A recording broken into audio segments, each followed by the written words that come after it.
Et c'est pas parce que vous vous dites à la maison bon ça va pas trop mais ça pourrait être pire que ça pourrait pas être beaucoup mieux en fait. Tout le monde mérite d'aller extrêmement bien dans sa vie, de vivre un job dans lequel il se sent extrêmement bien.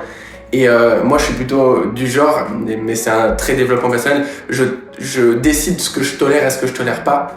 Un truc bien, je tolère pas. Un truc extra bien, je tolère. Point barre. Si c'est pas extra bien, je change, je fais autre chose. Et ça c'est un truc que je fonctionnais pas comme ça jusqu'à ce que je quitte médecine, mais une fois que j'ai pris cette décision dans ma vie, et c'est pas vrai que pour le pro, c'est vrai pour des relations parfois qui peuvent être toxiques ou je sais pas quoi, ça va pas extrêmement bien, fais en sorte que ça aille extrêmement bien. Si tu vois que ça suffit pas, fais autre chose. Hello, bienvenue sur Ma Passion Mon Job. Je suis Célia Leduc, coach feel good et boosteuse de projets passion, et je suis ravie de t'accueillir par ici.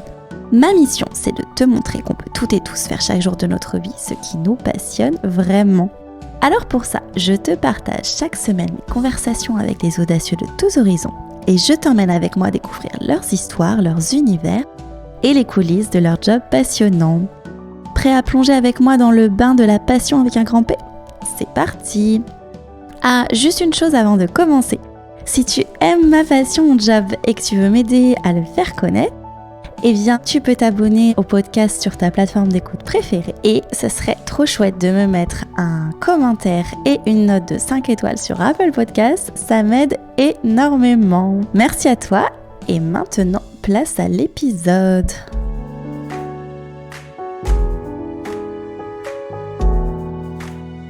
Aujourd'hui, je suis ravie d'accueillir sur le podcast Charles et Ava. Alors Charles et Ava, ils sont en couple et ce sont deux anciens étudiants en médecine, très passionnés par la pâtisserie, si bien qu'ils ont décidé d'en faire leur métier. Et oui, médecine, vous avez bien entendu, originaire de Normandie et passionnés de pâtisserie depuis maintenant plus de 4 ans. Ils ont décidé à un moment donné de changer de vie et ils ont fait tomber la blouse pour enfiler les tabliers et tenter de transmettre leur passion au plus grand nombre. Vous prenez une cuillère à soupe de sourire, 3 gouttes de bonne humeur, une louche de savoir-faire et une pincée de passion et vous entrez dans leur univers. Leur mission à tous les deux, c'est de permettre d'apporter du bonheur autour d'eux et de transmettre des émotions autour de moments de partage grâce au pouvoir de la pâtisserie, grâce notamment à leurs vidéos YouTube et bien sûr à leurs super ateliers de pâtisserie qu'ils proposent. Dans cette conversation, ils m'ont parlé de leur virage qu'ils ont opéré dans leur vie professionnelle en arrêtant médecine en 5e année, mais également de cette passion pour la pâtisserie et de comment ils ont créé finalement de toutes pièces leur métier passion. On a aussi parlé développement personnel et j'ai pris moi aussi, et j'espère que ça sera votre cas, un sacré coup de boost. Hello Charles et Ava, je suis hyper contente de vous accueillir sur le podcast. Bienvenue sur Ma Passion Mon Job. À nous aussi, très heureux d'être là. Pour commencer, est-ce que chacun d'entre vous pourrait présenter l'autre ? Bon, comme on dit honneur aux femmes, je te présente. Vas-y. Alors Ava, c'est 1m74 de bonheur, de sourire presque au quotidien. Non, je dirais que Ava c'est quelqu'un de passionné, de passionnante. Mais c'est la phrase que j'allais dire pour toi. Mais ça se fait pas. En fait on aurait été extrêmement... Non, même pas en plus, c'est fou. Non, mais après on se ressemble beaucoup et on aurait l'occasion de le voir au cours du podcast. Mais c'est quelqu'un de déterminé, qui est prête à suivre... ses rêves, ses idées, à aller au bout à chaque fois et qui, je dois le dire, on a beaucoup de chance à les mêmes rêves que les miens, donc c'est très pratique dans notre vie. Ah bah ça tombe bien. Et toi du coup Ava, par rapport à Charles? Du coup il a piqué ma phrase, j'allais dire qu'il est passionné et passionnant, mais c'est vrai que c'est ce que je pense de lui, c'est quelqu'un qui est déterminé et quand il y va à fond. Ça c'est quelque chose que j'admire énormément chez Charles et je pense qu'il inspire aussi beaucoup nos proches, c'est que quand il veut quelque chose, il y va jusqu'à ce qu'il y arrive. Il n'y a pas de... Disons qu'il n'y a pas d'échec possible parce que même s'il y a un échec, il va trouver le côté positif à cet échec et il va toujours apprendre quelque chose de ça, il va toujours trouver le positif et y aller à fond. Donc voilà, je pense que c'est ce qu'il décrirait le mieux si on demandait à ses proches. Génial. Alors vous n'êtes pas frères et sœurs, même si certaines personnes peuvent croire que vous êtes. Exactement. C'est vrai que vous pouvez vous ressembler un peu et puis je sais pas, ça aurait pu, mais ce n'est pas le cas. Et du coup, est-ce que vous pouvez me raconter un petit peu comment vous êtes rencontrés? Ouais, en fait c'est super simple parce qu'on était ensemble au lycée, on s'est rencontrés du coup en seconde, on n'était pas du tout dans les mêmes collèges mais dans le même lycée, on était dans la même classe à partir de la première Puis on a commencé à être amis, puis meilleurs amis. Puis à la fin de la terminale, on s'est mis ensemble et après on est parti sur la même voie en médecine. On a loupé la première année, on a réussi la première année, on a tout fait ensemble, donc en couple depuis la terminale. Ah ouais, donc même projet, même orientation pour médecine du coup. Ouais, mais vraiment, en fait, ça a commencé très tôt, le fait qu'on était passionnés par les mêmes choses. Et moi, ce qui m'a beaucoup plu au départ chez Ava, c'est que j'étais pas extrêmement bosseur. Et au lycée, et elle bossait super bien. Et du coup, elle m'aidait vachement à devenir beaucoup plus sérieux. Donc, autant on a beaucoup de points en commun, mais on arrive aussi à trouver une petite complémentarité, sinon on s'ennuierait très très vite. Et je pense que elle m'a beaucoup tiré vers le haut à cette époque-là de ma vie. Et puis du coup, je me suis dit, bon ok, je voulais faire médecine, mais comme elle y va vraiment, je veux y aller. Bon, la preuve que c'était pas une raison suffisante puisqu'elle est partie. En tout cas, elle t'a motivé. En tout cas, c'était la raison de base. Ok. Et ça a été quoi alors le déclic pour arrêter? Parce que je crois que vous êtes allé jusqu'en 4e année de médecine, c'est ça?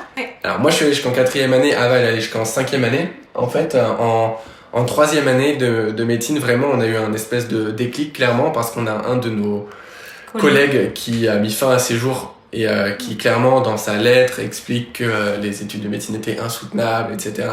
Personne ne l'avait trop vu venir et en fait, malheureusement pour lui, heureusement pour nous, ça a été vraiment un déclencheur de se dire, ok, mais qu'est-ce qu'on fait là, en fait? Pourquoi exactement on est là? Est-ce qu'on est là parce qu'après le lycée, on s'est dit, tiens, ce serait cool de faire médecine, on est ensemble, c'est chouette. Un peu comme tout le monde, j'ai l'impression, choisit ses études au final. Bah, si t'es scientifique, que tu dis exactement. La voie royale. Exactement. Et du coup, on s'est dit, bon, est-ce que c'est juste ça ou est-ce que ça va plus loin? Et moi je commençais à me sentir vraiment pas bien en médecine. En fait, je me rendais compte que ça ne me plaisait pas. On fêtait plus Noël, on fêtait plus plein de choses parce qu'on bossait. C'était juste. C'est nous qui nous infligeons ça aussi, c'est mais. un peu du bachotage, ouais. Je pense que c'est pas que de la faute de la médecine, c'est aussi nous qui l'avons vécu comme ça, qui avons voulu être les meilleurs, etc. Et ça va avec notre tempérament. Et du coup, on le vivait mal.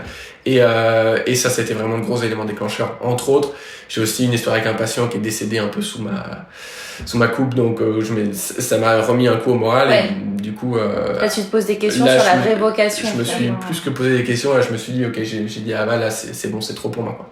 Et malheureusement, je pense qu'on est tombé dans des stages où les personnes n'étaient pas, enfin les chefs de service, les équipes n'étaient pas. C'était pas le genre de personnes qui pouvaient nous aider à continuer médecine ou nous donner envie de faire médecine. Ils avaient l'air pour la plupart tristes, déprimés, pas heureux d'être là où ils étaient, et c'est vrai que ça nous fait énormément nous poser des questions, et les réponses étaient claires. Quand on leur en parlait, ils nous disaient, bah moi à votre place je partirais si j'en avais l'occasion. Ils pas la passion de leur métier. C'est ça.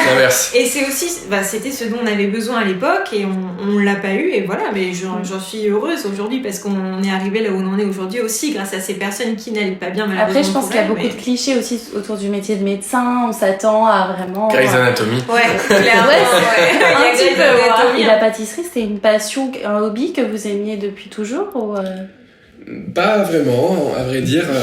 Moi, je pâtissais pas du tout. Ava, elle pâtissait. Elle faisait une mousse au chocolat, elle faisait des crêpes. Tiramisu. Ah, Mais attends, là tu dévalorises vachement ce que je faisais. J'ai peu de souvenirs de l'avant. de la technique. Non, mais disons que tu pâtissais en mode vraiment hobby du dimanche. Et je me souviens quand on était en médecine, à un moment donné, on commençait à regarder un peu l'émission Le Meilleur Pâtissier. On aimait bien cette émission tous les deux. Et on s'est dit, bah tiens, on aimerait bien essayer de faire comme eux. Alors on pâtissait une fois par mois parce qu'on était en médecine. On n'avait pas le temps du tout. On pâtissait tranquille, mais ça nous faisait vachement plaisir. Et quand on a commencé à se dire, bon, la médecine, c'est peut-être pas la solution à vie pour nous, il va falloir qu'on trouve autre chose, et qu'on aimait bien cette émission Le Meilleur Pâtissier, on s'est plutôt dit, on va d'abord arrêter médecine, s'entraîner comme des malades, pour essayer de participer à cette émission, pour derrière créer quelque chose. Donc c'est pas genre, on est passionné par la pâtisserie, on se dit, ah, on va en profiter. C'est bon, il y a une opportunité là, on aime plutôt pas mal, on va y aller. D'accord, mais avec vraiment l'idée d'arrêter médecine pour se lancer à fond, quoi. De vraiment prendre ce... Charles, en tout cas, oui. Charles, au début, totalement, parce que c'est lui qui avait les stages les plus difficiles et qui était vraiment le moins heureux dans le travail. Moi, je pense que j'aurais pu continuer médecine si Charles n'avait pas arrêté, si je m'étais pas posé toutes ces questions, évidemment. Ouais. Mais je suis très, très heureuse d'avoir arrêté aujourd'hui. Mais c'est vrai qu'à la base, Charles, c'était vraiment pour quitter médecine. Et après, moi, j'ai un petit peu suivi, j'ai attendu de voir, c'est pour ça que j'ai fait jusqu'à la 5e année, j'ai attendu de voir ce qu'on pouvait faire. J'étais un petit peu la roue de secours, disons, qui restait en médecine, au cas où, si on avait besoin d'avoir quelque chose de stable. Et tu sais qui a lancé l'idée de faire de la pâtisserie, donc c'est plutôt toi, Charles, à la base. Ouais, c'est moi parce que c'était moi pas l'élément faible du groupe, c'est pas ça, mais c'était moi qui étais en panique. Je me disais, bon, là, il faut que j'arrête, faut que je fasse quelque chose. Donc elle me dit, bon, écoute, entraîne-toi, fais ta vie, fais ton truc. Et moi, je garde le backup en médecine pour si jamais ça fonctionne pas, parce que quand même, c'était pas gagné d'avance du tout. 4 années de médecine, c'est quand même pas alors bien. ça c'est vraiment ce que tout le monde nous a dit, c'est mais vous n'avez pas l'impression d'avoir gâché 4 ans ou je sais pas quoi. Franchement, on a vécu ce qu'on avait à vivre, on a appris à beaucoup travailler, on a appris les choses. Franchement, en médecine, t'apprends des choses sur ton corps. C'est un truc de fou, t'apprends à quel point tu peux vraiment beaucoup travailler, à quel point tu peux te dédier à quelque chose. Et ça nous a servi largement dans notre présent actuel, là. Et c'était top, je regrette rien de ce qu'on a fait. Et comment t'as fait alors pour être sélectionné dans une émission comme ça? C'est quoi les tips? Franchement, je pense qu'il y a une part de réussite. Tu sais, nous on croit un peu que quand quelque chose doit un peu se passer, ça se passe. On était 6000 au départ, puis on était 12 à être pris pour l'émission. Donc nous, la stratégie qu'on a eue, c'est de dire, bon bah moi j'arrête médecine, j'ai coupé net du jour au lendemain. Et moi je m'entraînais énormément pendant les phases de casting pour progresser, parce qu'on partait quand même d'assez loin à ce moment-là. Elle va goûter tous les gâteaux pour être sûr que c'était bon et qu'on avançait dans la bonne direction. Donc on s'est vraiment beaucoup entraîné et on a utilisé notre capacité de travail de médecine pour l'appliquer ici.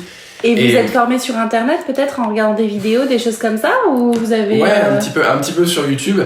Mais à vrai dire, c'est toute l'histoire de notre business derrière, c'est que justement, quand il a fallu trouver des informations sur la pâtisserie précises pour progresser, on s'est rendu compte qu'il n'y avait pas grand chose sur internet, qu'il n'y avait aucun support réel de formation en ligne, ce qui nous aurait beaucoup servi à l'époque.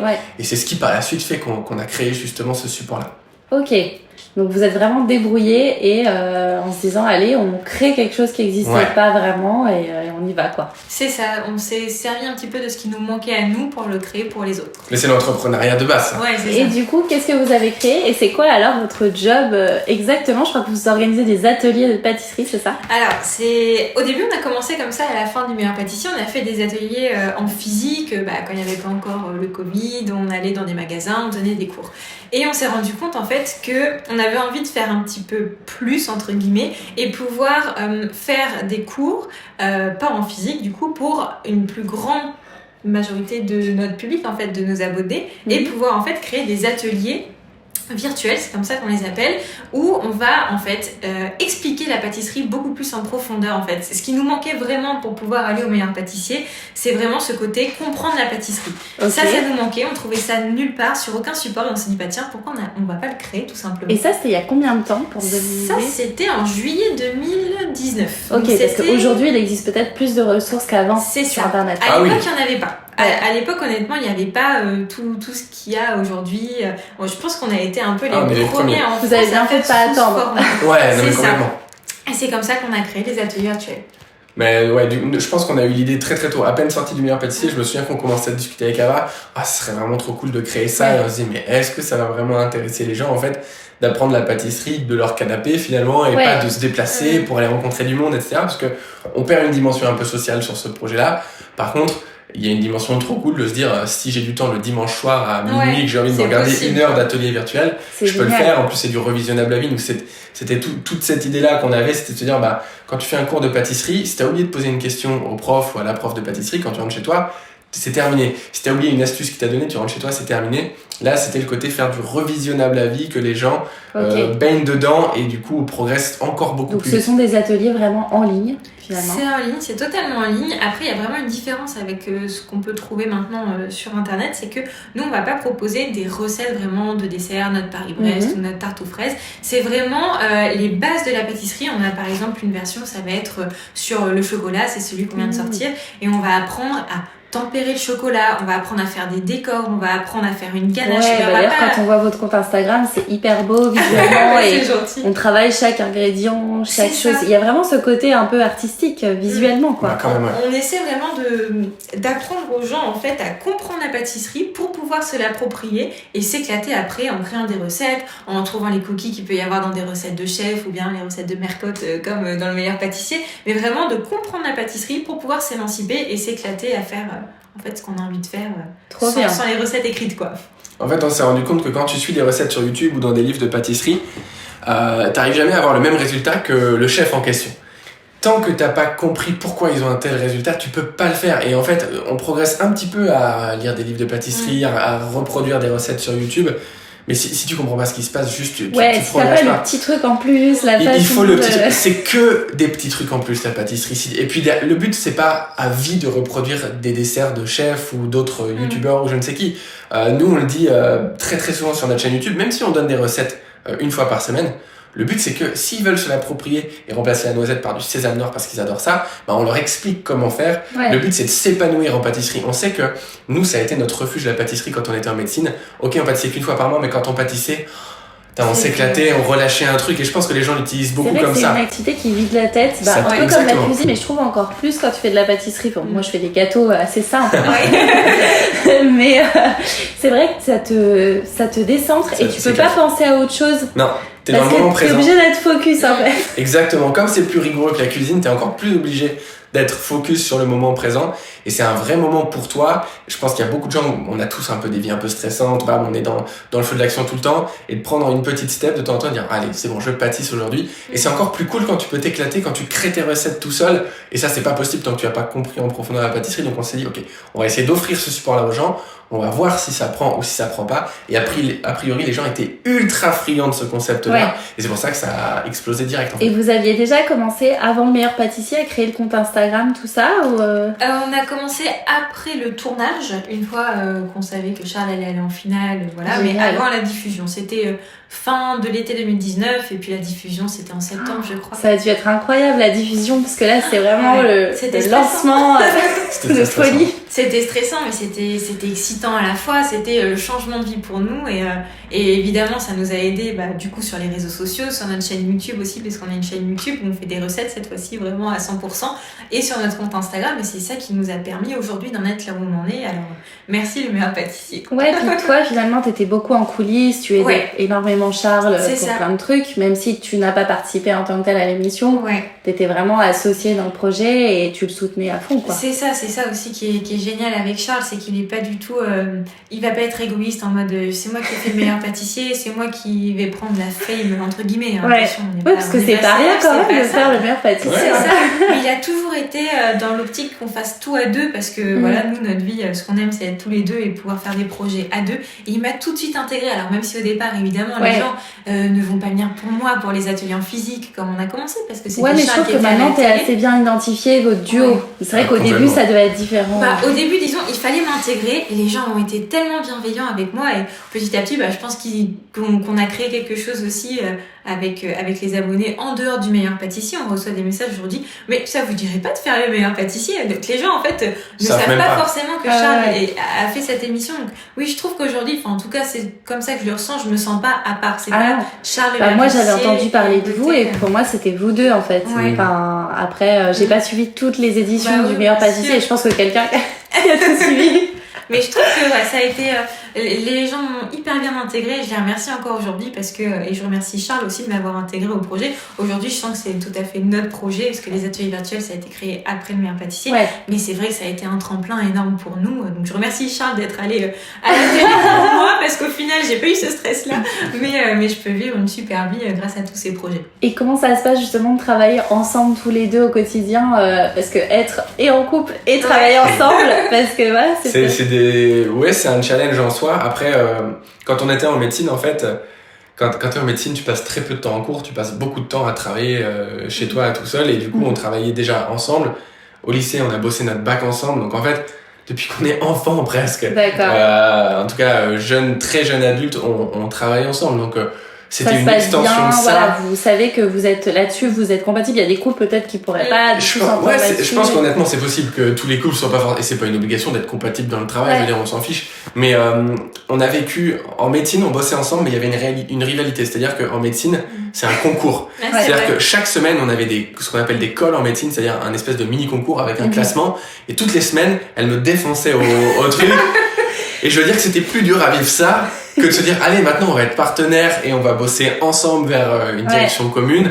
Et ça du coup on l'a presque encore mieux vécu, même si du coup on n'a pas du tout mal vécu la médecine. Là, mais tu le challengeais déjà en médecine c'était déjà non mais voilà, on bossait déjà tout le temps ensemble. Là c'était encore plus bosser ensemble puisque c'était un projet commun. Donc c'était assez naturel pour nous, heureusement on était habitués à ça. En fait, on n'a jamais travaillé sans l'autre. Donc, ça nous choque pas vu qu'on a toujours fait que ça. Ouais, toi, t'avais pas envie de rester en médecine Non, parce que j'ai ce besoin énorme de liberté et je sais que la médecine n'allait pas pouvoir m'apporter la liberté que j'ai aujourd'hui de travailler. Ça, c'est clair. Quand je veux, où je veux, comme je veux, avec qui je veux. Et c'est vrai que c'est pour ça que j'ai aussi quitté médecine, même si j'aurais pu rester. Je pense que j'aurais pu être un médecin heureux. Ça te plaisait, mais après, faut choisir, quoi. En fait, le problème, je pense que ça me plaisait, mais pas suffisamment pour endurer toutes les années. Là, je vois mes amis qui sont en médecine et qui sont pas bien. Ça me rend mal, je sais pas comment faire pour les aider. Et je pense que j'aurais pu être comme eux, parce que je suis quelqu'un d'assez sensible. Et je pense que ça aurait pu pas mal finir pour moi, mais j'aurais pu être très triste. Donc je pense que c'est mieux aujourd'hui, quoi. Pour moi d'être sortie de ce c'est mieux à ta place où t'es aujourd'hui. Totalement. Et je pense que c'est un vrai piège d'être dans la situation dans laquelle a été Ava. Et je pense que là, si on peut passer un message pour tous les gens qui sont dans cette situation, de se dire je me sens vraiment pas très bien dans mon job, mais pas assez mal pour le quitter. Et j'ai envie de dire, moi j'ai eu trop de chance d'avoir été suffisamment mal pour quitter. Et parfois de se dire, c'est une espèce de, malgré tout, de zone de confort, de dire ça va pas trop, mais c'est bon, ça va. Le fait de te sentir mal, c'est ça qui force des fois à franchir le cap, alors que peut-être si finalement il n'y avait pas eu toutes ces mésaventures, tu serais peut-être dit c'est pas non plus la passion, mais quand même. J'ai eu la chance de vivre des trucs suffisamment douloureux pour me rendre compte que vraiment le chemin me convenait pas, le but final me convenait pas. Et c'est pas parce que vous vous dites à la maison ça va pas trop, mais ça pourrait être pire, que ça pourrait pas être beaucoup mieux. En fait, ça peut être 1000 fois mieux. C'est ça. Je pense que tout le monde mérite d'aller extrêmement bien dans sa vie, de vivre un job dans lequel il se sent extrêmement bien. Et moi, je suis plutôt du genre, mais c'est un très développement personnel, je décide ce que je tolère et ce que je tolère pas. Un truc bien, je tolère pas. Un truc extra bien, je tolère. Point barre.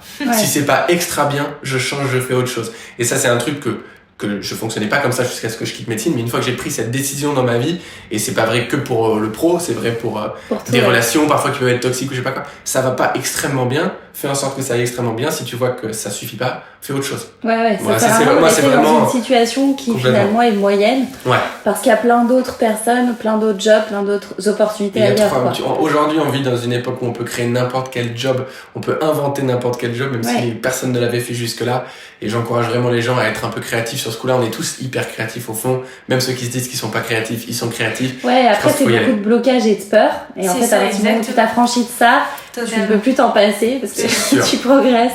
C'est exactement ce que j'allais dire. Ça fait extrêmement peur de changer de voie comme ça, de passer de médecine à on sait pas trop en fait. Parce qu'on a créé un petit peu le métier qu'on a aujourd'hui. Donc ça fait peur et je pense qu'il y a plein de personnes qui sont dans notre situation. Mais se poser la question, déjà, c'est un pas, je trouve. Déjà, se demander si on va vraiment bien. Et aussi d'être deux, ça, c'est aussi une force. Énorme. Parce que quand t'es tout seul, tu peux être entouré de personnes, mais mine de rien, t'as pas la personne qui va te rebooster, parce que j'imagine qu'il y a aussi des coups de moins bien ou des moments un peu de down. Et après, je pense que ça dépend aussi beaucoup du tempérament de chacun. Moi, je sais que toute seule, j'aurais pas pu faire ce qu'on a fait aujourd'hui, parce que j'ai besoin, comme tu dis, d'être à deux, d'être avec quelqu'un qui me booste, etc.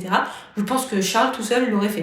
Et l'aurait fait aussi bien, peut-être un peu plus... moins vite. T'aurais pas été autant challengé quand même. Non, mais franchement, autant je l'aurais fait, dans le sens où j'y serais allé. Mais est-ce que ça aurait donné ce que ça a donné aujourd'hui ?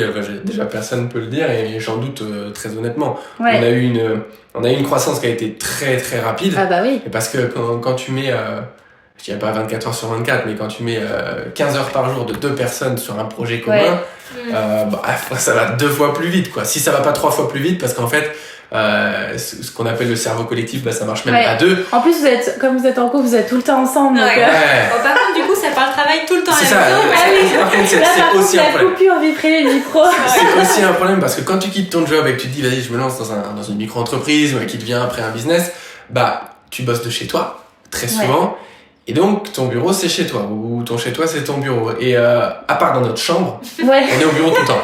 Et parfois même, on est... En parler entre vous, en fait, j'ai une idée. On n'arrête pas, mais c'est-à-dire que dès qu'on a un trajet en voiture pour aller quelque part, Ava, elle va se dire, bon, cool, c'est un moment off, machin, et moi, je vais dire, cool, réunion. Alors, on commence, chapitre 1. Mais c'est ça aussi d'être passionné, je me demande si aujourd'hui, on peut vraiment... Alors, il y a des gens qui veulent séparer la vie privée et la vie pro, et c'est très bien si ça leur correspond, mais aujourd'hui, est-ce que finalement, vu le nombre d'heures qu'on travaille dans nos vies et vu la place quand même du travail dans nos vies, est-ce que c'est pas mieux justement d'être à fond Et ce qui veut pas dire qu'après vous partez pas aussi en vacances, et j'imagine que vous allez quand même Semaine prochaine. Semaine prochaine. Non, ça va. honnêtement, je pense que oui, quand c'est une passion et quand on aime ce qu'on fait, il n'y a pas de souci. Mais c'est important de prendre des moments off quand même. Moi, je ressens ce besoin. Charles, de temps en temps, le ressent aussi. Parce que sinon, on bouillonne en fait. Et ça va être un trop. Même si on aime ce qu'on fait, c'est important de prendre du recul pour accélérer encore plus vite après. Voilà, prendre un petit peu de recul pour aussi se remettre en question. Parce que quand on a la tête dans le guidon tout le temps, c'est difficile. Et je pense que c'est important aussi de prendre soin d'un couple. Ouais. Et pas seulement d'un collègue de travail. Et ces petits moments où on peut aller au resto quand c'est possible, où on coupe un petit peu du travail, même si on va parler du gâteau qu'on est en train de déguster ou du repas. En fait, tout est un peu lié à notre travail parce que c'est notre vie et notre passion à la fois. Mais je pense que c'est important de prendre quelques petits moments pour soi, même si on adore ce qu'on fait, pour ne pas être dégoûté justement à un moment du trop plein de travail. Et puis comme ça fait un petit moment, peu à peu, vous prenez l'équilibre aussi, vous apprenez l'équilibre de ça. Quoi. Mais puis au début aussi, je pense qu'on pouvait travailler, je sais pas combien d'heures par jour, mais énormément. Et puis on s'essouffle un tout petit peu. Surtout que quand tu lances au début, je veux dire, t'es à fond. Après, une fois que ça roule, même s'il y a toujours des choses à faire, t'es peut-être un peu plus dans ta tête. On essaye aussi de prendre soin de notre santé et on se rend compte que des fois on était un peu trop fatigués et qu'il faut ralentir. C'est pour ça qu'aujourd'hui on a une super équipe qui travaille avec nous. Maintenant on n'est plus que tous les deux, on est 4 dans notre travail et ça nous aide aussi beaucoup. Ouais, c'est trop cool de se dire que vous pouvez aussi construire une équipe peu à peu. Ça c'était un de nos objectifs aussi. T'as vraiment des gens qui ont l'ambition de rester micro-entrepreneurs toute leur vie et je trouve ça trop bien de se dire je vais bosser de chez moi, j'aurai jamais aucune contrainte. Ça te met pas un stress monumental parce que t'es pas dans un délire de croissance permanente forcément. Tu peux te créer un salaire de 1500, 2000 euros par mois et te dire c'est génial, c'est ouf et je vais avec ça. Mais nous c'était pas forcément notre vision. Vous aviez cette ambition de créer un truc. Nous on est des ambitieux, on est des optimistes, on est des ambitieux et on se cache pas du tout. Tu sais, parfois, je veux pas dire que c'est particulier en France, mais l'ambition ça peut être un peu tabou, ça peut être un peu mal vu, l'argent, machin, et trucs. Alors nous on est l'opposé de ça. Nous, on veut être super ambitieux. Si on a une idée, on va essayer de l'avoir fois 1000 et on va essayer d'atteindre cette même idée mais fois 1000. Génial. Nous, c'est ce côté un petit peu quand même qu'on peut retrouver en médecine. Voilà, de pousser le truc au maximum, de se challenger. Exactement. C'est ça. Nous, on vient un peu à l'américaine, tu vois. On vit le French Dream. Et pourquoi il n'existerait pas, tu vois. C'est trop cool. Tu vois plein de gens tout le temps sur les réseaux, des influenceurs, et t'as ce fantasme de dire... ils bossent pas beaucoup et ils ont l'air de gagner plein d'argent et ils ont l'air heureux et tout. Bon, déjà, c'est complètement faux. C'est pas vrai. Ils peuvent gagner beaucoup d'argent, mais pas en bossant pas beaucoup. Ça, je crois que ça n'existe pas. Et ils gagnent pas tous tant d'argent que ça, déjà. Mais, ce que je veux dire, c'est qu'il faut se servir de ça comme d'un moteur. C'est possible aujourd'hui, notamment avec Internet et les métiers en ligne, de s'éclater, de bosser au bout de quelques années un peu moins comme on le fait aujourd'hui et de gagner hyper bien sa vie et de pouvoir atteindre vraiment des rêves que tu pensais qui étaient inaccessibles. Et j'encourage les gens à aller vers leurs rêves et à arrêter de penser que c'est un tabou ou que c'est une honte de dire un jour je veux rouler dans une Rolls-Royce. Moi un jour je veux rouler dans une Rolls-Royce. C'est sûr et certain. C'est noté. Mais tu vois, peut-être qu'il y a des gens qui vont écouter ça et qui vont se dire non mais le mec est superficiel quoi. Mais en fait c'est juste des expériences de vie. C'est des objectifs que tu te donnes et après c'est bien aussi de le dire haut et fort parce que c'est ça aussi le fait de l'affirmer.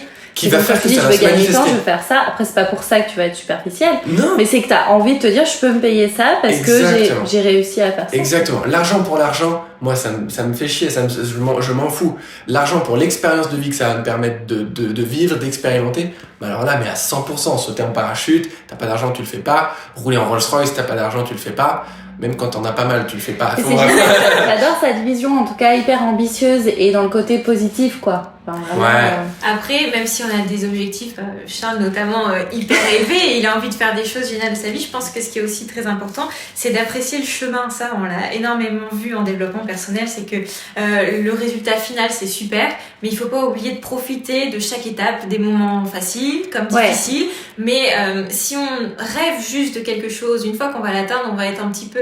J'ai peur que ça fasse un peu le creux, en fait, de bon, voilà, j'ai ma Ferrari, ou peu importe. Et en fait, on n'a pas profité du chemin en se disant waouh, c'est génial, j'avance petit à petit chaque jour, et même s'il y a des jours où ça va moins bien, en profiter. Je pense que c'est important parce que on sait que la vie ça peut s'arrêter à tout on moment. l'a vu là avec la crise. C'est ça. On sait pas ce qui va arriver, donc je pense que même si on n'a pas encore atteint l'objectif, c'est important aussi de profiter chaque jour et de de se dire on a de la chance déjà d'être vivant et de faire ce qu'on fait, et d'avoir le métier qu'on a, même si on n'est pas en Rolls-Royce, c'est génial. Aussi donné cette chance parce que ça a été beaucoup de travail, des décisions aussi. C'était pas facile tous les jours, c'est vrai.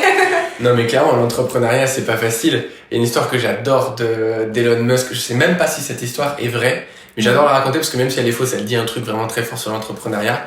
L'histoire que j'ai entendue, c'est que Elon Musk aurait été payé plusieurs centaines de milliers d'euros pour aller dans une grande université américaine de commerce pour donner un speech et un peu sur les secrets de l'entrepreneuriat. Et il y avait évidemment tous les étudiants de cette université qui étaient là et qui attendaient qu'Elon Musk nous donne le secret, tu vois. Et il y a une première main qui se lève dès le départ et qui pose du coup cette question, Monsieur Musk, Mr. Musk, quel est selon vous vraiment le secret de la réussite dans l'entrepreneuriat? Et Elon Musk aurait fait une pause mais genre de 5 minutes. Il est très fort pour ça, pour mettre des blancs qui sont très gênants mais puissants, genre en regardant, tu sais, Et au bout de 5 minutes, il leur fait entreprendre, c'est dur. Et il s'en va. Et le mec aurait encaissé $300 000 pour dire entreprendre, c'est dur. Et en fait, une fois que tu comprends que entreprendre, juste, c'est dur. Oui, c'est normal que ce soit dur. Mais parce que on pourrait croire, mais Elon Musk il réussit tout, le mec, c'est bon, il est milliardaire, il est machin. Mais non, mais Elon Musk il galère tous les jours. Tous les jours c'est dur pour lui, tous les jours c'est dur pour l'entrepreneur petit, moyen, grand. Et pour la plus grosse fortune du monde, c'est dur tous les jours. Une fois que tu comprends ça et que t'es en accord avec ça, Ava dit à juste titre, il faut profiter du chemin. Et on entend souvent quand on dit profiter du chemin, genre voir ce que t'as déjà de bien. Et en fait, se féliciter aussi de... Évidemment, célébrer, se féliciter des petites choses, c'est hyper important. Mais il y a un truc que disait Leonardo DiCaprio qui est trop fort, c'est qu'il dit « Moi, j'adore quand ça devient dur, parce que je sais que je me rapproche du moment où ça va être beaucoup plus facile. » Parce que la vie fonctionne en dents de scie. Et dès que t'es au creux de la vague, tu sais que la prochaine vague, elle va être beaucoup plus haute que la précédente et que tu vas atteindre un niveau d'épanouissement, de succès, de réussite qui va être beaucoup plus haut. Et quand il dit « J'adore quand ça va mal, parce que je sais que je suis à l'aube, d'aller très très bien. » En fait, tu te rapproches, ça me fait un peu penser par rapport aux échecs.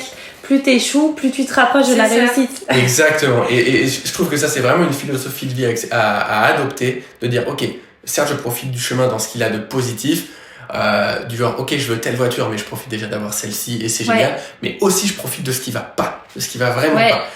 Ah putain, là ça va pas, là c'est vraiment dur, là j'ai plus d'idées de création, là je sens que tout ce que j'essaie de faire ça va pas trop bien, parce que si je continue et que je persévère, comme dit Elon Musk, entreprendre c'est dur, mais si tu continues, c'est ça. La persévérance c'est le truc dans l'entrepreneuriat. C'est vraiment ne rien lâcher et continuer, essayer de s'améliorer, trouver des solutions.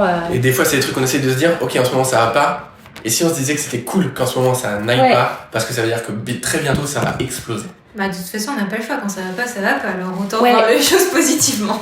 Mais c'est vrai que les gens pourraient être découragés en se disant ah non, moi qui pensais que ça allait. Parce que parfois on voit que les réussites, notamment sur les réseaux sociaux, on se dit qu'ils ont une vie de rêve, alors que en fait tout le monde n'est peut-être pas prêt à vivre des ascenseurs émotionnels, à régler des problèmes tout le temps, à se remettre en question. Enfin, je pense que c'est pas fait pour tout le monde. Et surtout, peut-être tout le monde n'en a pas conscience. Et tout le monde n'a pas envie de passer par là aussi. C'est ça. C'est que, c'est vrai déjà, il faut faire attention sur les réseaux sociaux. On a tendance à montrer que ce qui est positif, parce que c'est plus facile, parce qu'on se dit que c'est ce que les gens ont envie de voir. Oui, puis les gens ont peut-être pas envie de voir des choses négatives. Mais il faut toujours faire attention. Même si on croise quelqu'un dans la rue qui sourit, ça veut pas dire qu'à la maison il va pas bien. Il va bien. Quoi. Il faut faire attention. On n'est pas dans la vie des gens. On n'est pas chez eux. On sait pas comment ils vont. Et c'est vrai que sur les réseaux sociaux, il faut faire un peu attention à ça. Et dans la vie d'un entrepreneur, il y a des moments où ça va aller super bien. Et même si ça va bien, il peut y avoir des choses qui vont pas bien aussi. Et l'entrepreneuriat, je pense tant qu'on a conscience, comme dit Charles et Elon Musk, que c'est difficile, si on a conscience de ça et que tout ne va pas juste être un long fleuve tranquille, alors go si on en a envie, quoi. Et puis comme on sait que c'est normal que ce soit difficile, du coup on déculpabilise quand ça arrive, ça décomplexe, on se dit, bon voilà, on me l'avait dit, Elon Musk m'avait dit que ça allait être difficile, donc... c'est dur pour lui, je veux dire, c'est dur pour tout le monde. Exactement. Et du coup, donc vous avez vos ateliers en ligne, vous avez votre chaîne YouTube que vous monétisez aussi. Vos ateliers, donc vos formations en ligne, des ateliers On fait plus du tout d'atelier physique. De toute façon, avec en ce moment c'est un peu compliqué, mais de toute façon on avait, en fait, ça nous prenait beaucoup de temps et on pouvait aider peu de monde au final, parce qu'on peut être 6 pour que ce soit vraiment quelque chose de quali où les gens pâtissent en même temps. Donc on s'est vraiment focus sur tout ce qui était virtuel en fait, et c'est ça qui nous plaisait. Et là, on va faire un nouveau format dans pas très longtemps. On tourne dans 2 semaines. On est trop excités avec un super pâtissier. Je sais pas si tu connais Aurélien Cohen sur les réseaux sociaux. Ce qu'il fait, c'est juste incroyable. Et on va sortir en fait nos ateliers virtuels 2.0 où cette fois-ci on va avoir des guests, on va avoir des pâtissiers guests comme Aurélien. Et cette fois-ci ça va être des recettes, mais des recettes où on va vraiment pousser la compréhension de la pâtisserie comme nous on fait dans nos ateliers virtuels. On veut vraiment garder cette marque-là des ateliers virtuels où on est vraiment là pour comprendre la pâtisserie, mais cette fois-ci avec vraiment un support de recettes. Ça va se débloquer sur 12 mois, donc ça va être une recette par mois où on va vraiment pousser ça. Et avec des super guests comme Aurélien. On en a d'autres, on va pas le dévoiler tout de suite, mais comme Aurélien, ça va sortir à la rentrée prochaine et on est hyper excités de ce projet. Donc vous avez tout le temps des nouveaux projets, des nouvelles idées. On essaye. Je pense que c'est indispensable pour pas s'ennuyer, parce que même quand tu quittes ton job pour te créer une liberté, tu sais, on veut tous quitter notre job, tous ceux qui veulent quitter leur job, c'est souvent pour la liberté. Tu veux de la liberté temporelle, géographique, financière aussi. Et quand tu vois que tu travailles 15 heures par jour pour lancer ta micro ou ton entreprise, t'arrives au bout de 6 mois, 1 an, et tu te dis, en fait, je viens de me recréer un job. J'ai les mêmes contraintes qu'avant, juste c'est moi tout seul, tout le poids est sur mes épaules, donc presque c'est plus stressant. J'ai pas encore tellement de sécurité, parce qu'au bout de 6 mois, 1 an, t'as pas encore de sécurité financière, souvent en tout cas, et donc tu t'es juste recréé un job. Et il faut essayer pas de fuir ça, parce que c'est peut-être à un moment donné un passage obligatoire, mais c'est là que pouvoir se créer des équipes, c'est important. Pouvoir se reposer pas que sur soi, c'est important. Trouver des moyens, peut-être rejoindre des communautés aussi pour échanger, et, des clubs, des choses comme ça aussi pour avoir un appel d'air, quoi. Et c'est pour ça qu'on a pris une équipe depuis l'année dernière et qu'on va travailler avec Aurélien. C'est quelqu'un qui est sur la même longueur d'onde que nous. On sait que ça va être super de pouvoir partager notre savoir aussi, entre guillemets, des ateliers virtuels, ce qu'on a réussi à créer et qui fonctionne plutôt bien, pour aussi pouvoir partager ça avec d'autres personnes qu'on apprécie, comme Aurélien. Donc on se dit, on va pouvoir peut-être... On va en fait changer notre métier où on va plus être derrière la caméra, devant la caméra, on va être derrière. De mission, du coup vous pâtissez. Non, du coup avec Aurélien on va plus pâtisser. D'accord, mais je veux dire jusqu'à maintenant vous pâtissiez, vous faisiez le tournage des vidéos, les photos, la communication, les réseaux sociaux. En fait, vous êtes, en tout cas jusqu'à maintenant, vous étiez vraiment sur tous les fronts. On était des couteaux suisses qui faisions un peu toutes les missions. Donc il y a Amélie aujourd'hui qui monte les vidéos. Donc c'était moi le montage à l'époque. Donc là, ça me libère beaucoup de temps pour pouvoir justement faire d'autres projets avec Charles. Et là, surtout sur les ateliers virtuels 2.0, ça va être Aurélien qui crée vraiment sa formation. Nous, on a vraiment un rôle d'accompagnateur et de producteur où on va amener nos équipes sur le tournage, une réalisatrice, la monteuse, la personne qui va s'occuper de la com après, et nous notre expertise sur comment on va faire quelque chose qui va plaire aux gens au final, et on aide Aurélien à construire sa formation, donc on l'aide à produire son atelier virtuel. En fait, vous avez fait évoluer votre job aussi. C'est ça. Je pense que t'es obligé. Quand t'entreprends à un moment donné, si tu fais toujours la même chose pendant 1 an, 2 ans, les gens se lassent quand même assez vite. Toi, tu te lasses encore plus vite que. Et quand tu commences à te lasser, là c'est vraiment pas bon, les gens le ressentent très très vite. Et t'es pas sur le bon chemin. Donc, et c'est quoi vos rôles à tous les deux du coup? Qui est spécialisé dans quoi là maintenant? Moi je suis plutôt à la partie créative, on va dire. S'il faut inventer une recette pour YouTube, c'est moi qui vais le faire. C'est moi qui vais plutôt avoir du mal à débrancher mon cerveau sur les futurs projets. Elle est peut-être plus cartésienne que moi. Elle va dire ouais mais ça t'as pas pensé à ci et ça. J'ai ah oui non effectivement j'ai pas du tout pensé à ci et à ça. Et donc elle me tempère beaucoup et moi je suis un peu le feu d'artifice. Elle me dit oh, ça c'est génial. Non ça par contre pour telle et telle raison c'est pas possible. Toi t'es plus dans la créativité et toi t'es plus dans le cadre et l'organisation. Je vais gérer comment on organise nos journées, comment on va organiser même notre année pour arriver à l'objectif qu'on a envie. Je vais gérer avec Aurélien des trucs tout bêtes, mais d'organisation, quoi. Les billets de train, qui va venir à quelle heure pour faire tel truc ou tel truc. Les tournages YouTube aussi, c'est plutôt moi. Et Charles vient de temps en temps participer. Donc en fait, vos rôles se sont finalement mis en route naturellement, quoi. Au début, on faisait tout tous les deux, tout le temps. On tournait à deux la pâtisserie, on allait monter limite à deux avec Charles sur mon épaule qui regardait ce que j'étais en train de faire. Et on s'est dit, bon, on est peut-être un peu, pas bête, mais genre, on n'est pas en train de potentialiser notre temps. On est deux et on fait tout en même temps, la même chose. Donc ça sert à rien, en fait, d'être à deux. Donc là, on a un peu scindé nos jobs respectifs et on a pris, en fait, ce qu'on appelle dans le milieu du développement personnel et du business, on a pris notre zone de génie. Donc Ouais. entre guillemets, hein, on n'est pas des génies. Et de voir ce dans quoi vous êtes le plus à l'aise c'est chacun. ça, exactement. Okay. Et moi, c'est vrai que ça va être l'organisation, ça va être gérer les rendez-vous, gérer tout ça. Ça, c'est plutôt mon truc à moi. Et aussi, j'aime bien quand j'ai une liste de tâches et que je vais cocher ma liste. Si je dois faire 2 recettes dans la journée, je vais être super contente si j'avance et que je sens que je suis bien là-dedans. Et Charles, ça va plutôt être qu'est-ce que je vais pouvoir inventer pour faire décoller notre truc, pour que ça avance. Génial. Bon, on va maintenant passer à la dernière petite partie de cette conversation qui est le passion quiz. Ok, Yes. cool. Donc, comme vous êtes en couple tous les deux, j'avais fait ça avec Mélodie et Chloé qui étaient amies, donc j'aime bien quand il y a une relation en plus un peu plus que finalement Yes. professionnelle. Ouais. L'idée c'est que je vais vous demander un petit peu chacun de parler de l'autre sur un petit point particulier. Ok. Vous êtes Je vais prêts ? commencer. C'est le passion quiz. Ava, la qualité que tu préfères chez Charles. J'ai le temps de réfléchir ou ça doit être. Ouais, tu peux tac au tac. réfléchir. Si t'as besoin de La trop réfléchir, ça me gêne. C'est que t'en as tellement qu'il faut que je choisisse la bonne, mon chéri. Ah, c'est plus dans ce sens-là Bien alors. sûr.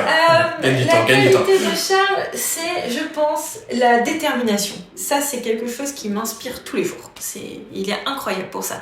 Et il va aller jusqu'au bout, peu importe si son idée, je pense que c'est de la merde. Il va pousser Vous jusqu'au avez bout Ava en parce mode qu'il cash. croit- Non, mais il croit en lui, il a une Ok. confiance en lui, une détermination qui est géniale, je trouve. Et un petit défaut. Sa détermination. C'est allé trop vite là. T'as beaucoup plus réfléchi pour les qualités. Non. Son petit défaut. Pas facile. Pas facile parce que je l'aime trop. Non, non, pas Comment facile. ça tu rigoles? Non. Je veux pas passer C'était pour une Kiki blague. la praline, tu vois. Surprise. Non, le petit défaut de Charles. Comme il a beaucoup confiance en lui, qui est une qualité aussi quelque part, Ouais. si je vais lui dire que je suis pas d'accord, ça va être un petit peu long pour lui faire comprendre, pour lui faire admettre que ok, je peux aussi avoir raison, il n'y a pas que lui. Même si il a une remise en question qui est assez forte, comme il a des idées qui sont assez tranchées, Ouais. il faut le prendre d'une certaine façon pour l'amener à dire ok, t'as peut-être raison. Même si j'ai ma part énorme, mais ça va être peut-être le petit défaut où il faut que je travaille un petit peu plus pour que tu acceptes Ah quand oui, je c'est suis sûr. pas d'accord. Ouais. Voilà. Et du coup, t'as eu le temps de réfléchir, Charles, pour Ava. Attention à ce que tu dis, hein. Écoute, j'ai une liste exhaustive de qualité, évidemment. Une qualité qui Déjà. ressort. Non, sa qualité vraiment principale, c'est l'amour qu'elle est capable de donner aux gens. Et à chaque fois qu'on réfléchit à un projet, on va être très différent. Je vais plutôt réfléchir à efficacité et tout. Elle va dire, mais t'es sûr que quand on dit ce mot-là, ils vont se sentir bien et machin. Et t'es sûr que notre support client, on peut pas le mettre encore mieux pour qu'il faut que les gens se sentent dans un cocon, pardon, dans Ouais. dans Un notre cocon entreprise. de coton. Un cocon en coton. Ok. Et Et le petit défaut. le petit défaut, bah, Je me dis mes propres défauts. je sais pas si c'est un défaut parce qu'en fait c'est l'inverse de mon côté très très pushy, très spontané. J'ai une idée, je la trouve géniale, dans les 5 minutes j'ai envie que ce soit fait, et j'ai parfois un peu l'impression qu'Ava va bloquer à certains moments, plein de fois à juste titre. Donc c'est ça que je dirais quand elle me dit ouais mais ça peut blesser une personne. Moi je me dis mais c'est pas grave si ça peut en aider 1000. Moi c'est Toujours ce cette idée, truc là où je me dis non, du coup on s'empêche. Non mais c'est bien parce qu'au moins vous vous challengez chacun sur Carrément. Parce que sur des elle trucs me différents. laisse quand même du lest très souvent. Elle va dire, je suis pas ultra... Quand elle me dit, je suis pas ultra chaude, ça c'est sa phrase, je suis pas ultra chaude. Je dis, Mais bon, ça là va. je sais que je peux quand même Donne le pas faire. ton veto en fait. Et il y a plein de fois des trucs où elle me dit, je suis pas ultra chaude, je le fais parce que c'est mon idée de génie et ça marche pas du tout. Comme prévu, elle me dit, tu vois chérie, c'était pas si génial. Mais voilà, mais parfois elle me laisse un peu de lest quand même. J'imagine que vous êtes tous les deux gourmands. Du Ah coup, ouais. c'est quoi le plat préféré d'Ava? Le plat préféré d'Ava. Ava, elle aime déjà énormément de choses. Et Ava et moi, on est pas gourmands. C'est-à-dire que on pense quasi H24 à ce qu'on va manger. Vous êtes aligné avec votre passion, Mais avec votre métier. c'est un truc de fou. Ava, et s'il y a un blanc, ce qui arrive très rarement dans la journée, parce qu'on parle beaucoup, je lui dis à quoi tu penses. C'est sûr à 100%. C'est qu'est-ce que je vais manger ce midi, qu'est-ce que je vais manger ce soir. C'est un focus, c'est un truc de dingue. Maintenant, ce qu'elle préfère manger, je pense que même elle aurait du mal à te répondre. Ah, j'ai la réponse. T'as la réponse? Oui. Et si je me trompe, Pas c'est grave. facile. Non, c'est pas grave. Parce que c'est vraiment entre du burger et de la pizza. D'accord, Alors, un lequel mélange des choisir? Et sa pâtisserie C'est peut-être la préférée? pizza quand même. C'était le burger? Pizza. Pizza. D'accord. Sa pâtisserie préférée, c'est le Paris-Brest. Ah, pas mal. Comme celui de Philippe Contigini. Oh, Ah, oui, et exactement. notamment J'ai eu celui-là, la chance d'ailleurs. de recevoir sur le podcast. Il me parlait de son Génial. Paris-Brest. Ah, la folie. La Il est, folie. ce mec est incroyable. Nous, on Il est l'adore. d'une gentillesse en il plus. est phénoménal. Alors là, le côté faire plaisir, le côté humain. Alors, Alors c'est lui- un peu Philippe Conticini dans l'idée, ouais. Ah non, mais jamais eu Il est quelqu'un génial. Moins d'aussi doué, gentil. mais. Moins doué, non, moins entraîné, mais c'est vrai que c'est un génie quand même. Et du coup, par rapport à Charles, son plat et sa pâtisserie préférée? Oh, le plat, c'est un burger, je pense. Ah ouais, sûr. Un bon burger, ça y a rien de mieux pour lui. Et Paris-Brest aussi.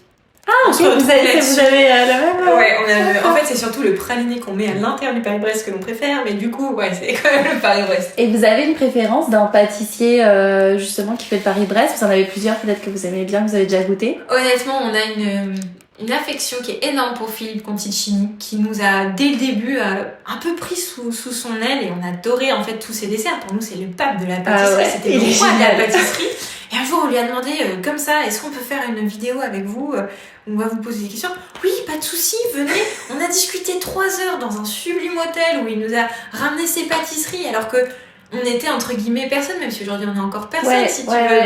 mais on avait peut-être 10 000 abonnés, 14 000 abonnés, il a pris le temps de le faire. Ah oui, mais Il c'est a quelqu'un été qui est d'une vraiment dans la gentillesse. démarche finalement de C'est ça. sincérité plus que de opportunisme. C'est Ah ouais. voilà, exactement quoi. ça. Et ça, c'est assez rare. Il est le aujourd'hui. contraire de l'opportunisme. Et on sait qu'on a le moindre souci ou même la moindre question, on peut l'appeler et il sera là et il est d'une gentillesse et ses pâtisseries sont folles, donc je pense que moi si j'avais à choisir quelqu'un ce serait lui parce que c'est quelqu'un qui me plaît énormément. C'est quelqu'un qui donne. Ouais. Vraiment, c'est quelqu'un qui donne. Il nous appelle il y a pas longtemps. Ouais, bonjour Charles et Ava. Bon, écoutez, je viens de rencontrer une jeune personne qui a un handicap assez sévère, qui va pas bien. J'aimerais l'aider, alors je vais lui offrir un stage chez moi, je vais lui machin. Et tu sens que tu peux ne pas l'arrêter de parler. Il pourrait parler Ah pendant une ouais, heure mais quand il est comme il ça. a une envie de transmettre, Mais de. il est, ouais. mais je sais pas, il est inspirant. Il est vraiment inspirant et j'ai envie de dire que sa qualité de pâtissier est presque pas aussi inspirante que sa qualité d'humain. C'est Et ça. il est encore un plus bel humain qu'il est un beau Ah, pâtissier. ça se joue. Hein. Même- et pourtant, c'est un génie de la pâtisserie. C'est Et clair. c'est il te a dire les en fait. deux, quoi. Et il est incroyable. Il est incroyable. Ouais. Il est génial. Et du coup, un livre qui vous aurait inspiré De pâtisserie ou... Non, un livre en général. T'as le tien? Moi j'aime bien. Moi j'aime bien et j'ai le tien aussi. Ah bon? Bah, Ah. je pense. Bah, parce que c'est quand même des discussions qu'on a quand même régulièrement avec Ava. On est très lecture, Développement très développement personnel à Ouais, fond. ouais. Et donc on a un peu nos livres fétiches. Je sais pas si c'est le livre qui m'a le plus apporté dans ma vie, mais je vais te citer le livre qui m'a permis de quitter la médecine pour Ah ouais. pour vivre mes rêves, parce que je pense que c'est un livre qui peut du coup intéresser beaucoup de monde qui sont dans cette phase où ils se disent que je crois que je suis pas bien, il faut que je fasse autre chose. Et c'est un livre de Napoleon Hill qui est un livre pas récent du tout, qui s'appelle Réfléchissez et devenez riche, Oui. et qui est pas réellement axé sur devenir riche financièrement forcément. Même s'il y a des Même billets si- sur la couverture. Même si la couverture est remplie de billets, c'est vraiment Ouais. pour attirer ton attention, mais c'est pas foncièrement ça. C'est comment devenir riche dans ta vie spirituellement, financièrement, parce que c'en est une partie aussi. Et ce que je disais d'ailleurs à chaque fois qu'on parle de ça, qu'on pose cette question, il y a un truc qui est extraordinaire dans ce livre, c'est qu'au tout début du livre, l'auteur te dit qu'il va te donner le secret de la réussite. Ouais. Dans ce livre va être dévoilé le secret. Et il te dit dès le départ, je vais jamais vous le dire clairement, mais il va être écrit une centaine de fois dans le livre. À vous de deviner. À vous de le trouver. Et j'ai Le ma, donne pas, hein. j'ai ma petite... Ah non, mais déjà, je vais pas le donner pour la simple et bonne raison que je crois qu'il n'existe pas. Je crois qu'en fait, c'est un coup de génie, cette Ouais. idée-là, pour te forcer à déjà lire son livre extrêmement attentivement. Parce que quand tu te dis que le secret de la vie est dedans, Ouais, ouais. je veux dire, tu ne lis pas comme un roman, tu lis chaque phrase avec une attention qui est extraordinaire. Et il y a énormément de notions de développement personnel qui sont données dedans et qui sont incroyables, comme la persévérance, entre autres, et beaucoup d'autres. Et En fait, c'est plein de petits secrets qui dévoilent. En fait, il y a peut-être pas une chose, mais du coup, t'as envie de savoir. Donc, je pense qu'il y en a plein et tu ne peux pas, vu qu'il t'a dit ça, tu peux pas terminer le livre et te dire « Oh, j'ai pas trouvé. Allez, je passe au prochain livre. » Non, c'est impossible. À la fin, en tout cas, moi, je me suis dit « Bon, qu'est-ce que c'est ? Mais qu'est-ce que c'est ?» Et tu réfléchis. Et en fait, qu'est-ce qui se passe ? Tu retrouves le truc qui t'a le plus parlé de ce livre. Mhm. Et qu'est-ce que t'as trouvé ? T'as trouvé ton secret. Ouais. Mais t'as pas trouvé le secret de la réussite parce que de toute façon il n'existe pas. Mais t'as trouvé ton Ton truc à interprétation toi. du secret de la réussite parce qu'il t'a forcé à faire la démarche mentale d'aller chercher vraiment en toi ce qui résonne dans ce livre. Et en fait, c'est hyper le truc fort. le plus puissant qu'il pouvait faire. C'est hyper fort. Et je suis sûr qu'on est 100 à avoir lu ce bouquin. On se fait une réunion et on dit alors c'est quoi le secret? On donne 100 réponses différentes. En tout cas, il y a au moins 20 Ouais. 25 réponses différentes. Et c'est ça qui est trop fort dans ce livre, c'est qu'à la fin, quasiment tout le monde aura réussi. S'il a appliqué ce truc-là, il aura réussi avec un secret différent. Donc On ça, va je trouve faut que lire c'est- ce livre alors. Ce livre, il faut le lire, il est court, il y a plein de gens qui vont dire oh non, réfléchissez à devenir riche. Non, Mais c'est non, comme non. le livre Comment se faire des amis. Tu te Ouais. dis, moi je m'étais toujours dit, je suis assez sociable, j'ai pas du tout besoin de ce livre, besoin Comment de me ça. faire des amis. En fait, plus j'avance, plus je me dis, mais il est trop bien, ça Ouais. traite pas du tout de ça en fait. Je pense qu'on va en parler. Non, et bah, C'est pas lui? Ah bah figure-toi, j'étais sûr que c'était lui. Ça aurait été drôle. même si je Et la l'adore, transition, on va bientôt en parler. Ce n'est pas. non, c'est pas celui-là parce que je suis en train de lire en ce moment. Je l'ai pas fini, mais c'est comme celui qui m'inspire vachement en ce moment. Alors, je crois que le titre, je suis pas sûre, c'est Arroser les fleurs et non les mauvaises herbes. Et ça, j'ai trouvé ça génial parce que bon, c'est pas du jardinage, hein, Ouais. attention, mais c'est vraiment arroser les choses positives, donner de l'importance aux choses positives et arrêtons de nous focaliser sur ce qui va pas, sur les mauvaises herbes, sur ce qui est négatif. Et c'est vrai qu'avec les réseaux sociaux, il y a énormément de choses positives qui arrivent, mais aussi il y a du négatif, hein, des gens qui se rendent pas compte que derrière les écrans, il y a des êtres humains. Et ça, moi, j'avais tendance. Tu peux me donner 10 commentaires qui sont géniaux, j'en ai un qui est négatif, ça va me toucher, mais vraiment énormément. Et ce livre-là m'aide un petit peu à prendre du recul et de me dire, c'est pas grave, je vais arroser les fleurs, je laisse les mauvaises herbes de côté et j'arrête de mettre le focus dessus. Et je pense que dans sa vie, c'est hyper important de faire le focus sur le positif, sans pour autant oublier le négatif, parce qu'il est là, il est là pour te construire aussi, mais de mettre ton focus principal sur ce qui est positif, plutôt que, on a tous tendance, je pense, à comment on dit quand on pense ressasser exactement Se concentrer sur ce qui va pas. et je pense que c'est ça qui nous fait aller mal au final, alors que si on change juste le focus et qu'on Ouais. regarde ce qui va bien, Bah, de toute façon, ta vie, c'est elle le mindset, s'éclaircit, hein. quoi. Tu C'est changes ça, ton état d'esprit exactement. à la même situation, tu peux l'avoir dans un sens complètement Donc différent. ce livre il est super intéressant, il parle aussi du fait qu'on n'a pas, il n'y a pas une vérité. Moi je vais avoir ma vérité sur un sujet, toi sur la tienne, et ça veut pas dire qu'il y en a une vraie et une fausse. En fait, ça nous apprend en fait à se concentrer sur celui qui est en face de nous et arrêter juste de penser que nous on a la bonne réponse, nous on a la vérité. Non, chacun a sa vérité. C'est hyper intéressant de rentrer dans, pas l'intimité, mais dans la vérité de l'autre pour essayer de mieux le comprendre. Et moi c'est un livre qui m'intéresse C'est génial. vachement. Et un conseil que tu aurais aimé qu'on te donne, qu'on vous donne à tous les deux, peut-être il y a quelques temps avant de vous lancer ou avec le recul Moi, ce serait de pas avoir peur. C'est vrai que je suis quelqu'un qui peut facilement prendre peur. J'avais peur de quitter médecine parce que j'avais besoin d'une sécurité financière, Ouais. une sécurité de l'emploi, tout ça. Et j'ai eu peur et la peur me fait mal. Moi, ma peur, elle va me créer des problèmes physiques. J'ai mal au sternum quand j'ai peur. Ouais. Et c'est pas normal. Je devrais pas me faire du mal comme ça. Et si on pouvait me donner un conseil, et si on aurait pu me le donner à quelques Ouais. années, si on avait pu me le donner, c'est vraiment détends-toi. N'aie pas peur parce que j'ai lu ça il y a pas longtemps.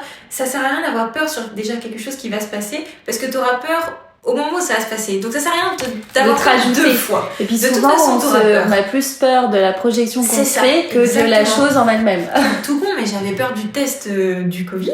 Je voulais pas le faire, c'était un objectif pour moi. Jamais faire de test, je sors pas de chez moi, etc. J'en avais peur, je me suis fait une image horrible de ce truc qui m'a stressée, mais vraiment à me faire du mal. Et quand je l'ai fait, au final, ça se fait quoi. Ouais. Et je me suis fait du mal sur une idée que j'avais de quelque chose qui au final ne servait à rien parce que ça s'est très bien passé et on n'en meurt pas du test, tu vois. C'est clair. Donc si quelqu'un avait pu me dire n'aie pas peur, prends ton temps et de toute façon ça va se passer. Ouais, Bien ou fais mal, les ça va choses se et passer. essaye de te détendre. Ta peur va te paralyser et ça t'amènera à rien. Si on avait pu me dire ça et d'arrêter d'avoir autant de peur, essayer de contrôler ça avec du yoga, peu importe de la méditation, ça m'aurait été très utile. Et toi, du coup, t'as peut-être moins peur. Moi, j'ai moins peur. J'ai pas très peur. Un conseil que je suis en train d'intégrer en moi et que c'était déjà une vraie partie de moi, mais je suis en train d'accentuer parce que même quand on a des qualités, je pense qu'il faut les renforcer. C'est ayez une très haute estime de vous-même. Et ça, c'est un truc qu'on te dit jamais. On te dit toujours sois humble. Ouais. Ou aime-toi. Ou aime-toi comme t'es. C'est pas grave, c'était pas. En fait, t'es génial. Tout le monde est génial quelque part. Ava parlait tout à l'heure de trouver sa zone de génie. Et puis elle dit tout de suite, mais même si on n'est pas des génies, bah moi je pense que si. C'est vrai qu'on nous apprend plus à être humble et à pas trop se mettre en avant. Ouais. Et à être tout le temps tourné vers les autres, et ce qui est important aussi. Ouais. Mais avant tout, il faut aussi il faut avoir conscience de sa là où t'es bon. valeur, quoi. Il y a un truc que j'apprécie pas du tout, avec lequel j'ai beaucoup de mal, c'est la fausse humilité. C'est des gens qui vont dire ouais non mais j'ai eu de la chance, mais arrête un peu, t'as bossé comme un ouf, t'es hyper bon là-dedans, c'est normal que t'aies réussi. Bah, si tu racontes aux gens que c'est parce que t'as de la chance, ils vont se dire bah je peux pas le faire, il a eu de la chance. Alors que si tu vas les voir en leur disant j'ai passé des semaines à faire une réflexion sur moi, une introspection pour me dire je suis très bon là-dedans, ensuite j'ai mis tout mon temps dessus, et mon focus dessus, et mon énergie, et du coup j'ai réussi, les gens vont se dire ah mais en fait c'est pragmatique la réussite. Complètement. En fait, une fois que je connais les étapes, du genre je trouve là où je suis bon, et ensuite je bosse beaucoup dessus, qu'est-ce qui peut t'arrêter en fait? Rien du tout. Et je suis un mec qui s'appelle Dan Peña, qui est un milliardaire américain, qui a un accent un peu, je crois qu'il vient d'Amérique latine, et il dit, qu'est-ce qu'il dit exactement? Bon, lui c'est vraiment un partisan de plus t'as une grosse estime de toi, plus tu vas avoir le point commun aux gens qui ont une réussite extrême, ils ont un niveau d'estime d'eux-mêmes extrême. Ça veut pas dire qu'ils le montrent pas, qu'ils le montrent pas. Ça veut pas besoin de le montrer en fait. Ça veut pas dire que tu rabaisses les autres, ça veut pas dire que tu fais que de dire je suis le meilleur. Ça veut dire que tu as conscience que t'es super bon dans des trucs, que tu vas beaucoup travailler là où t'es bon, et que là où t'es pas bon, bah si t'as un peu d'argent, tu vas faire travailler des gens là. Il y a des gens qui justement n'ont pas de honte à dire bah là-dessus je suis pas bon, mais donc je prends des gens et reconnaître un peu la vulnérabilité aussi. Exactement. Mais à côté de ça, ils ont une estime sur ce qu'ils peuvent apporter. Mais je pense que c'est ça l'estime de toi. Quand tu t'estimes énormément, c'est-à-dire que tu estimes énormément ce que tu fais de bien et ce que tu fais de pas bien. Ouais. Et j'ai trop d'estime pour ce que je fais pas bien pour le faire. Non, je vais le déléguer à quelqu'un qui va le faire. Ouais, ou alors tu t'améliores sur certains points. Ou alors je vais beaucoup bosser dessus si je suis au début de ma micro-entreprise et que j'ai pas le choix de le faire. Mais c'est mettre beaucoup d'estime sur ce que tu fais pas bien pour que de l'assumer que mais tu le fais pas bien. Mais c'est vrai que c'est sûrement à la base de on parle beaucoup de confiance en soi, mais c'est vrai que pour avoir la confiance en soi, c'est vrai que l'estime, elle est très importante derrière. L'humilité à tout prix pour moi, c'est du bullshit et ça te mène à l'inverse du succès. Oui, après c'est peut-être des questions d'image ou tu vois de. Ouais. Et ben en fait c'est ça. C'est que moi mon image, si quelqu'un écoute ce podcast et à la fin se dit en fait il est prétentieux, je m'en fiche parce que je sais qu'il y a aussi des gens qui vont écouter et qui vont dire ah ouais. J'ai envie de penser comme ça parce que ça leur convient. Et puis t'es authentique par rapport au message que tu portes et tu vas pas mentir et dire ah non on a eu beaucoup de chance. Non, moi si je suis là c'est vraiment parce que le soleil s'est les grands pâtissiers sont venus nous chercher en médecine. Non, on a bossé comme des malades. On a trouvé là où on était bon, là où on est épanoui au quotidien et du coup on crée des résultats et je pense qu'il y a aucune chance qu'on crée pas de résultats en fait. Ok. Et c'est ce que j'encourage les gens à faire. Et pour finir, est-ce qu'une citation, une phrase que vous aimeriez partager sur le podcast, quelque chose qui vous drive? Vas-y. Moi celle qui a changé ma vie c'est on ne vit qu'une seule fois mais si on le fait bien, une fois suffit. Ah oui, j'adore cette phrase. Elle est incroyable. Alors, j'adore cette phrase. Mais la mienne qui m'a beaucoup aussi aidé à...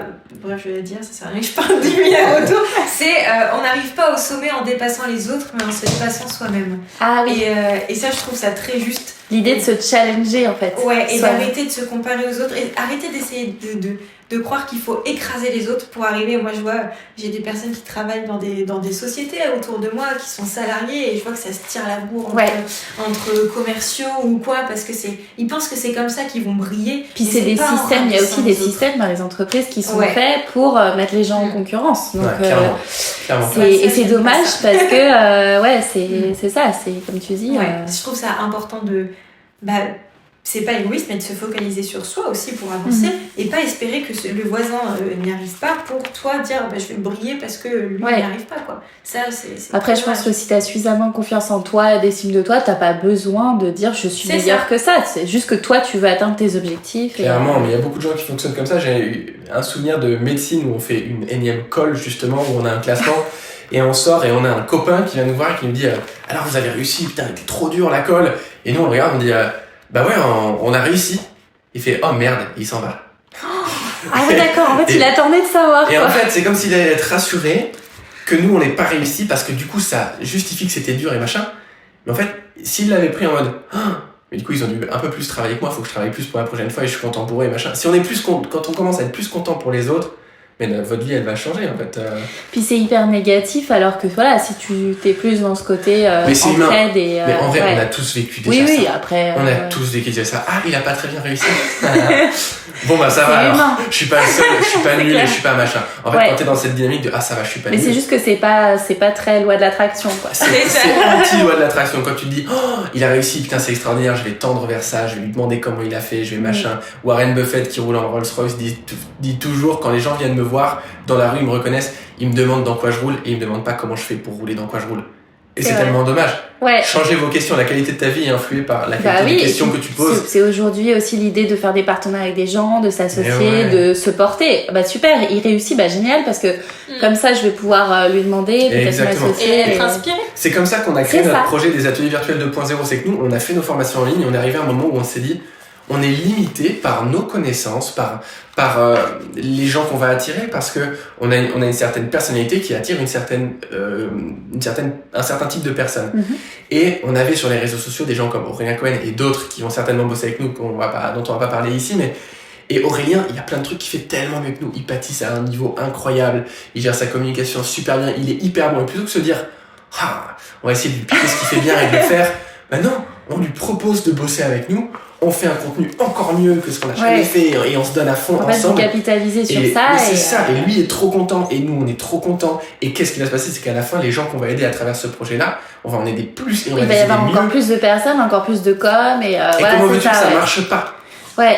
J'adore en tout cas cette mentalité, c'est hyper positif et c'est gagnant-gagnant quoi. Le gagnant, le win-win, c'est la notion de base. Si tu proposes quelque chose à quelqu'un et qu'il refuse, demande-toi, nous ça nous est arrivé, des refus. Est-ce que c'était vraiment win-win? Ah ben c'est sûr que non. Quand c'est vraiment win-win, trouve ce qui intéresse vraiment la personne en face de toi, trouve un raisonnement win-win, propose-le lui. Surtout qu'il y a toujours des choses qu'on peut apporter à quelqu'un. Mais c'est sûr, mais non, comment on a eu Philippe Conticini, c'est de nous dire peut-être qu'on peut lui apporter quelque chose. Peut-être que c'est juste discuter avec des jeunes sympas dont il n'aura pas l'impression qu'ils veulent juste lui créer des trucs. Mais et c'est ce qu'on a fait. faut-il du coup prendre l'initiative, le faire et pas se dire ah bah non, on reste dans notre coin. Et mettre le focus sur l'autre. Au lieu d'être avec ses peurs et dire ah non mais je vais l'embêter, je vais machin. Non, il a peut-être des trucs dont il a envie, propose-le lui. Si on n'a pas envie, au pire ça veut pas dire qu'il t'aime pas, qu'il te rejette, mais juste tente quoi. Génial. Bah c'est hyper intéressant aussi ce côté développement personnel. Je pense que tu pourrais faire aussi Charles des vidéos peut-être en mode développement personnel sur les secrets de réussite peut-être dans quelques années. Peut-être. C'est hyper intéressant. Bah merci beaucoup à tous les deux d'être venus jusqu'à moi pour cette conversation. Avec plaisir. Et puis de toute façon on continue à vous suivre sur tous vos réseaux et surtout votre nouveau projet que vous lancez bientôt. Merci beaucoup et à très bientôt. À bientôt. Un grand merci pour votre écoute. J'espère que cette exploration vous a plu. Si vous avez écouté cette conversation jusqu'ici, eh bien je pense que oui. Alors le meilleur moyen de me le dire et de m'aider à faire connaître le podcast, eh bien c'est de me laisser un petit mot doux en commentaire avec une note de 5 étoiles sur Apple Podcast ou sur iTunes. Ça vous prend 1 minute et vraiment ça m'aide énormément. De mon côté, sachez que j'ai pris beaucoup de plaisir à vous faire découvrir cet univers et ce job passionnant. Si vous avez quelque chose à me suggérer, un commentaire ou quoi que ce soit d'autre, eh bien vous me contactez par mail à mapassionmonjob@gmail.com. Et pour ne rien louper de mes aventures d'exploratrice et retrouver toutes les coulisses du podcast, eh bien ça se passe sur le compte Instagram et Facebook de Ma Passion Mon Job. Je vous dis à très bientôt pour une nouvelle exploration.